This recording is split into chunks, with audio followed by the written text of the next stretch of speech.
नमस्कार, news one India देख रहे हैं आप। आपके साथ मैं हूं ऋतु। बुलेटिन की शुरुआत करेंगे बड़ी खबर के साथ। प्रधानमंत्री नरेंद्र मोदी का आज बेंगलुरु और मुंबई दौरा है। दौरे पर रहेंगे प्रधानमंत्री नरेंद्र मोदी। कई विकास परियोजनाओं की सौगात देंगे। बड़ी खबर आपको बता रहे हैं।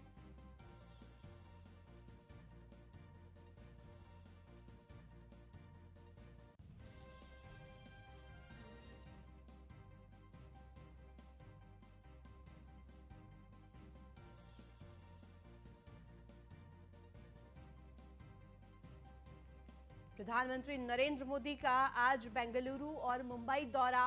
कई मायने निकाले जा रहे हैं इस दौरे के, क्योंकि प्रधानमंत्री कई विकास परियोजनाओं की सौगात मुंबई वासियों को और बेंगलुरु वासियों को देने जा रहे हैं। आज प्रधानमंत्री नरेंद्र मोदी मुंबई पहुंचेंगे, दौरे पर रहेंगे और ऐसे में बेंगलुरु में भी जाकर तमाम विकास कार्यों को हरी झंडी दिखाते हुए दिखाई देंगे।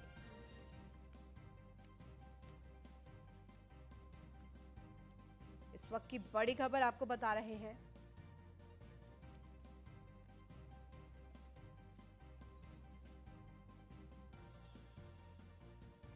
कई विकास परियोजनाओं की सौगात आज मुंबई वासियों को मिलेगी। प्रधानमंत्री नरेंद्र मोदी पहुंच रहे हैं। सुरक्षा के मद्देनजर तमाम तैयारियां, इंतजाम पूरे किए गए हैं। प्रधानमंत्री नरेंद्र मोदी मुंबई और बेंगलुरु दौरे पर आज। वहीं वाराणसी से बड़ी खबर आपको बता दें। बीजेपी राष्ट्रीय अध्यक्ष का वाराणसी दौरा है। आज काशी विश्वनाथ मंदिर में दर्शन पूजन करते हुए दिखाई देंगे। बड़ी खबर आप तक पहुंचा रहे हैं। सर्किट हाउस में पदाधिकारियों संग बैठक भी करेंगे। समीक्षा बैठक होगी और ऐसे में तमाम रुख पर, पार्टी के रुख पर रणनीति तैयार होगी कि किस तरह से आगे पार्टी का रुख रहेगा। और साथ साथ काशी विश्वनाथ मंदिर में दर्शन पूजन करते हुए भी दिखाई देंगे बीजेपी राष्ट्रीय अध्यक्ष। इस वक्त की बड़ी खबर आपको पहुंचा रहे हैं।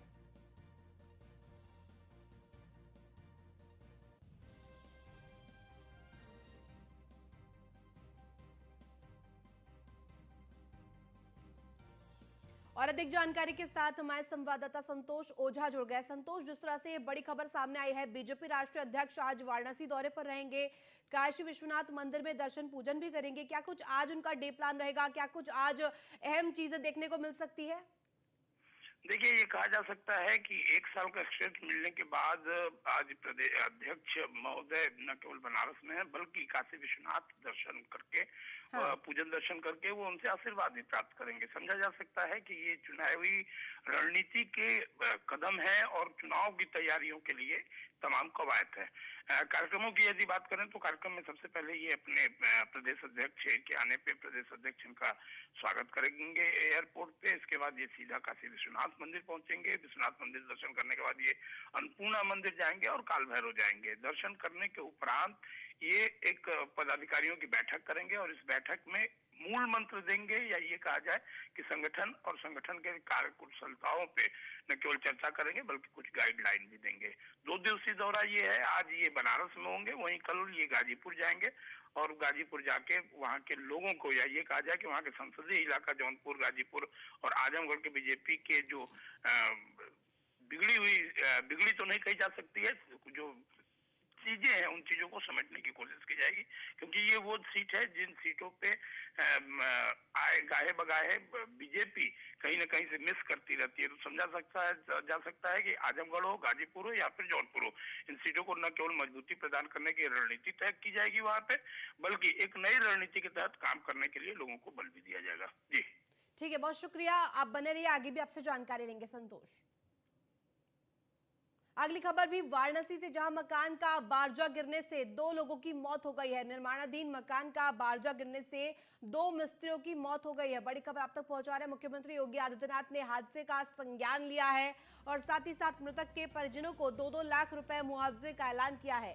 ये बड़ी खबर, वाराणसी में ये बड़ी दुर्घटना हुई है। 2 मिस्त्रियों की मौत हो गई है। निर्माणाधीन मकान में कार्य किया जा रहा था, जिस दौरान ये बड़ा हादसा हुआ। मृतकों के परिजनों को 2-2 लाख रुपए की आर्थिक सहायता के निर्देश भी दे दिए गए हैं। बड़ी खबर आप तक पहुंचा रहे हैं। लालपुर पांडेपुर थाना क्षेत्र के पंचकोसी मार्ग पर यह बड़ा हादसा हुआ है। मकान की चौथी मंजिल पर काम करते समय ये हादसा हुआ है और इसके बाद आसपास के इलाकों में हड़कंप मचा, तस्वीरें चीख पुकार की।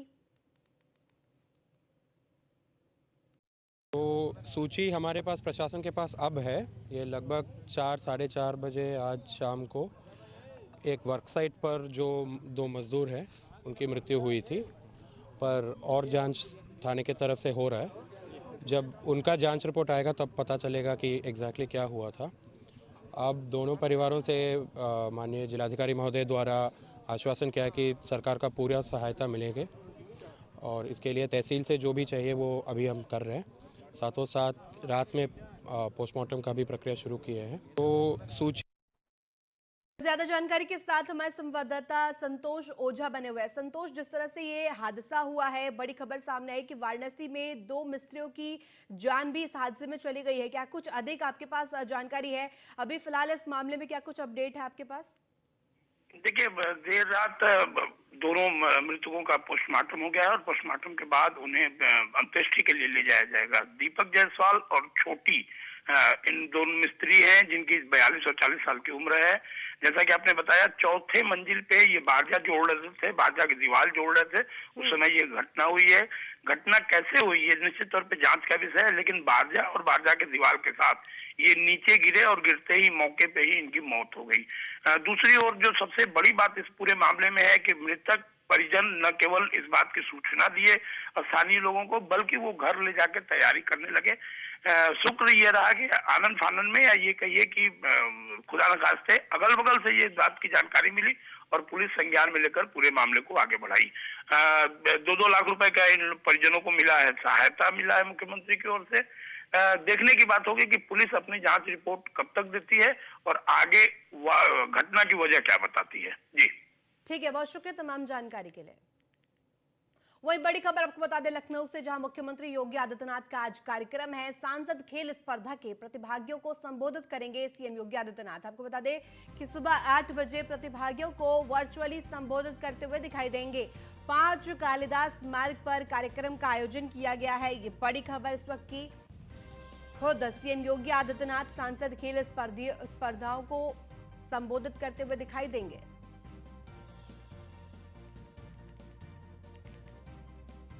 सांसद खेल स्पर्धा के प्रतिभागियों को संबोधित करेंगे, उनमें नई ऊर्जा भरने की कोशिश की जाएगी मुख्यमंत्री योगी आदित्यनाथ की तरफ से। और ज्यादा जानकारी के साथ हमारे संवाददाता अश्विनी द्विवेदी जुड़ गए। अश्विनी, जिस तरह से ये खबर सामने आई है, आज खुद वर्चुअली संबोधित करते हुए दिखाई देंगे सीएम योगी आदित्यनाथ सांसद खेल स्पर्धा के प्रतिभागियों को। क्या कुछ अधिक जानकारी आपके पास, क्या कुछ इस वक्त हो रहा है वहां पर? बिल्कुल बात करें अगर तो उत्तर प्रदेश समेत पूरे देश में जो एमपी महाकुंभ है, खेल महाकुंभ है, उसका आयोजन किया जा रहा है। कल बस्ती में इसके दूसरे चरण का शुभारंभ हुआ था, जिसमें मुख्यमंत्री योगी आदित्यनाथ मौजूद रहेंगे, साथ ही साथ प्रधानमंत्री ने भी वर्चुअली रूप से वहां के जो युवा प्रतिभागी थे उनको संबोधित किया था। साथ ही साथ प्रधानमंत्री ने कहा था कि देश भर में लगभग 200 सांसद ऐसे हैं जो खेल जो महाकुंभ है उसका आयोजन कर रहे हैं। प्रधानमंत्री ने यह भी कहा था कि पहले जो खेल को एक अलग से सिस्टम समझा था कि अलग से समय बच गया तो खेल कूद कर लिया जाएगा, लेकिन पिछले 8 सालों में खेल पर ध्यान दिया गया और तमाम हमने पिछले कई सालों में ऐसे खिलाड़ी खो दिए थे जिनके अंदर प्रतिभा थी, लेकिन उनको प्रतिभा अपने दिखाने का मौका नहीं मिला। निश्चित तौर पर ये 2 चरणों में आयोजन हो रहा है, जिसका पहला चरण था जो है वो 10 दिसंबर से लेकर 16 दिसंबर तक था और दूसरा चरण जिसका शुभारंभ कल 18 दिसंबर से लेकर 28 दिसंबर तक हुआ।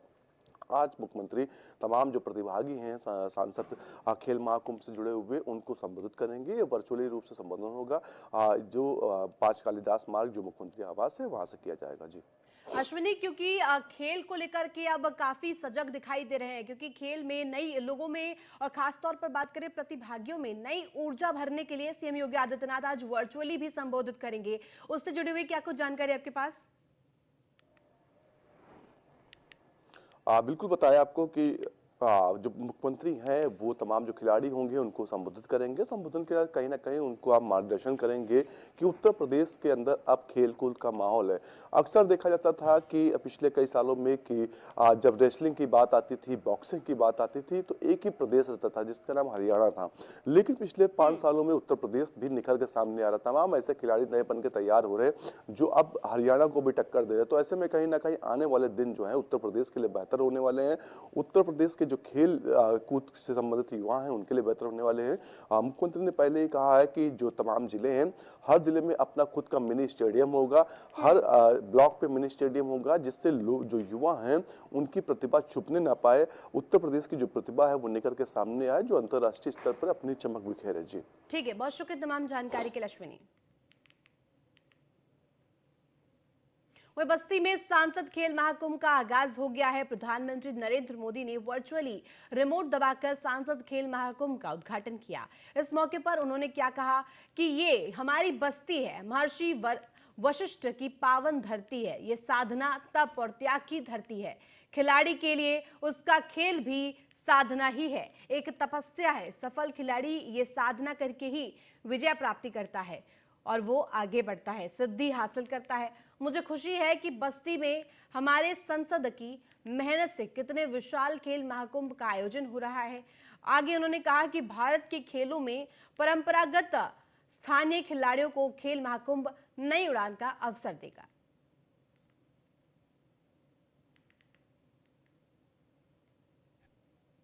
खेल की प्रतियोगिताएं, स्पोर्ट्स टूर्नामेंट्स लगातार चलते रहने चाहिए।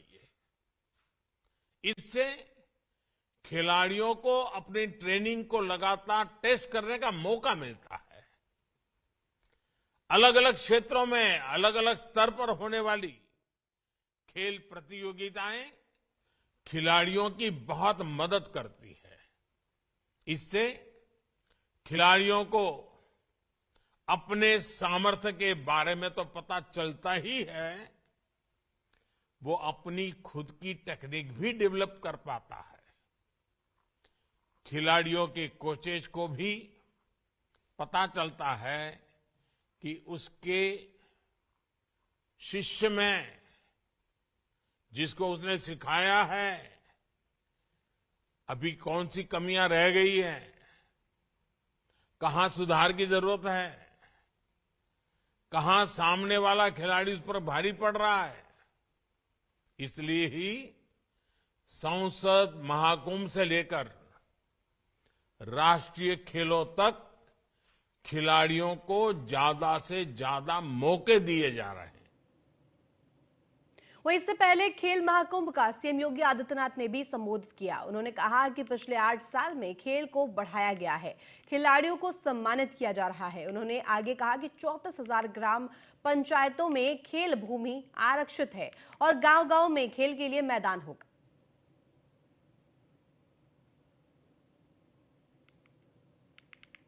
आदरणीय प्रधानमंत्री जी, उत्तर प्रदेश के अंदर खेलो इंडिया के माध्यम से जो प्रेरणा आपकी प्राप्त हुई, आज उत्तर प्रदेश के सभी ग्राम पंचायतों में 58,000 ग्राम पंचायतों में खेल के मैदान बनाने की कार्रवाई चल रही है, जिनमें 34,000 ग्राम पंचायतों में अब तक खेल मैदान के लिए भूमि आरक्षित कर दी गई है और कन्वर्जन के माध्यम से उन्हें हम वहां पर खेल मैदान बनाने की कार्रवाई को अंतिम चरणों में ले चल रहे हैं। जनपद बस्ती में भी ग्रामीण क्षेत्र में 30 खेल मैदान निर्मित हो चुके हैं। 45 खेल मैदान बनाने की कार्रवाई कन्वर्जन के माध्यम से मनरेगा, ग्राम सभा निधि और शासन के द्वारा प्रदत्त की जाने वाली योजनाओं के माध्यम से इन कार्यक्रमों को आगे बढ़ाया जा रहा है। तो प्रदेश के अंदर हर राजस्व गांव में प्रदेश सरकार ने आज अपने युवा कल्याण विभाग के माध्यम से युवक मंगल दल और महिला मंगल दल के गठन के साथ ही उन्हें स्पोर्ट्स किट भी उपलब्ध करवाने की कार्रवाई चल।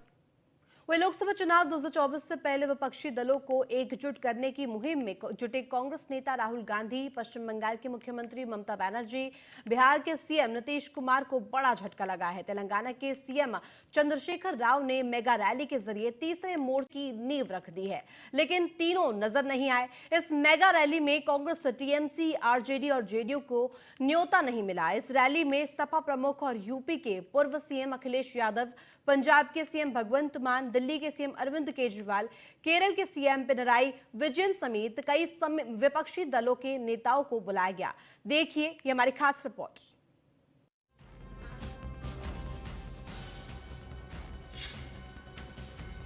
केसीआर, अखिलेश, केजरीवाल, पी विजयन, डी राजा, ये सब साथ हैं। फिर भी लगता है कुछ तो खालीपन है। सब पीएम मोदी और बीजेपी के खिलाफ गरज रहे हैं, बरस रहे हैं, एकता की बात कह रहे हैं। अपने अंदाज में सब अपनी सियासत को परिभाषित कर रहे हैं। फिर भी ऐसा लगता है कुछ तो है जिसे इन दावों को साथ देना था, वो कहीं दूर बैठ शायद कुढ़ रहे हैं, सोच रहे होंगे काहे की एकता। केसीआर की रैली में बड़े बड़े दावों के केंद्र में सत्तारूढ़ बीजेपी के खिलाफ एकता अनेकता से अनेक विपक्षी नेता दूर रहे।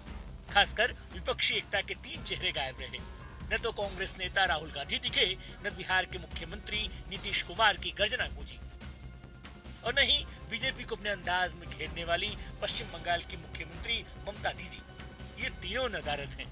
तीनों की पूछ केसीआर की एकता ने ली ही नहीं। तीनों लापता नजर आए। अगर तेलंगाना में सफाया हो रहा है बीजेपी का, तो उत्तर प्रदेश भी पीछे नहीं रहेगा। आप अपने प्रदेश से हटाइए, यूपी से हम लोग मिलकर के उनको हटाने का काम करेंगे।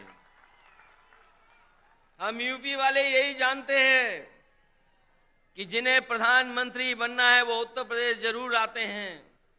इसीलिए आपने देखा होगा गुजरात से उत्तर प्रदेश आए। अभी कल ही भारतीय जनता पार्टी की मीटिंग खत्म हुई है और उन्होंने कहा कि 400 दिन बाकी हैं। हमें तो लगता था कि ये सरकार तो वो है जो दावा करती थी कि हटेगी नहीं। अब तो वो स्वयं स्वीकार कर रही है कि अब 400 दिन हैं। जो सरकार अपने दिन गिनने लगे, जो सरकार अपने दिन बताने लगे, समझ लो ये 400 दिन बाद सरकार रुकने वाली नहीं है। अब तो 399 दिन बचे हैं। हमारे देश को आजाद हुए 75 साल हो गए, 75 साल। फिर भी हमारा देश गरीब क्यों रह गया? फिर भी हमारा देश पिछड़ा क्यों रह गया? हमारे बाद सिंगापुर आजाद हुआ, जापान सेकेंड वर्ल्ड वॉर में तहस नहस हो गया था, जापान हमसे आगे बढ़ गया, सिंगापुर हमसे आगे बढ़ गया, जर्मनी हमसे आगे बढ़ गया। हमारे में क्या कमी रह गई? हम पीछे क्यों रह गए? हम पीछे इसलिए रह गए क्योंकि जैसे भी मान साहब ने बताया, हमारे देश की राजनीति बहुत खराब है, हमारे देश के नेता बहुत खराब हैं। पहली बार इस देश के अंदर एक उम्मीद की किरण जागने लगी है। इस देश के अंदर कुछ मुख्यमंत्री एक साथ आ रहे हैं, कुछ नेता अखिलेश यादव जी जैसे नेता एक साथ आ रहे हैं, और अब हम सब मिलकर इस देश के विकास की चर्चा कर रहे हैं।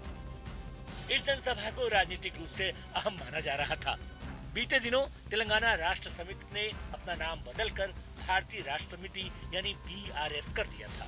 नाम बदलने के बाद ये पहली जनसभा है। एक तरफ कांग्रेस है, जहां राहुल गांधी विपक्षी एकता के लिए भारत जोड़ो यात्रा निकाल रहे हैं। दूसरी ओर भाजपा और नरेंद्र मोदी को हराने के लिए ममता बनर्जी की पार्टी भी एकजुटता पर जोर दे रही है। तो बिहार से किसी भी दल की पूछी नहीं हुई, तो केसीआर की एकता वाली मुहिम सवालों के घेरे में है। समाजवादी पार्टी के मुखिया अखिलेश यादव यहीं आए हुए हैं और वो तीसरे फ्रेंड की तलाश में है। उत्तर प्रदेश की विकास की मुख्य धारा में ले जाने के लिए आदरणीय योगी जी की पूरी ताकत और लगन के साथ लगे हुए हैं। दूसरी तरफ विपक्षी दल लगातार उत्तर प्रदेश में अपनी कुर्सी की भूख को मिटाने के लिए देश के दूसरे हिस्सों में दौड़ रहे हैं। उत्तर प्रदेश की जनता को ध्यान से देखना चाहिए कि उत्तर प्रदेश सरकार आदरणीय योगी जी के नेतृत्व में भारतीय जनता पार्टी पूरी ताकत के साथ उत्तर प्रदेश के चतुर्मुखी विकास के लिए काम कर रही है। उत्तर प्रदेश राज्य इंफ्रास्ट्रक्चर के मामले में देश में नंबर 1 पर आने वाला है और हम आर्थिक मोर्चे पर भी शीघ्र ही नंबर 1 पर आ जाएंगे। सवाल यही है कि जब पीएम मोदी के खिलाफ मोर्चा खोला गया है, विपक्षी एकता की बात कही जा रही है, तो कांग्रेस नेता राहुल गांधी से दूरी क्यों? दक्षिण से दिल्ली की दूरी तय करने के लिए नीतीश और ममता की जरूरत क्यों नहीं महसूस हुई? ऐसे में क्या ये माना जाए विपक्षी एकता में अब भी फूट है? क्या ऐसा माना जाए बीजेपी के खिलाफ विपक्षी एकता लापता है? Bureau report, news 1 India. तो फिलहाल इस बुलेटिन में बस इतना ही। आप देखते रहिए न्यूज़ 1 इंडिया।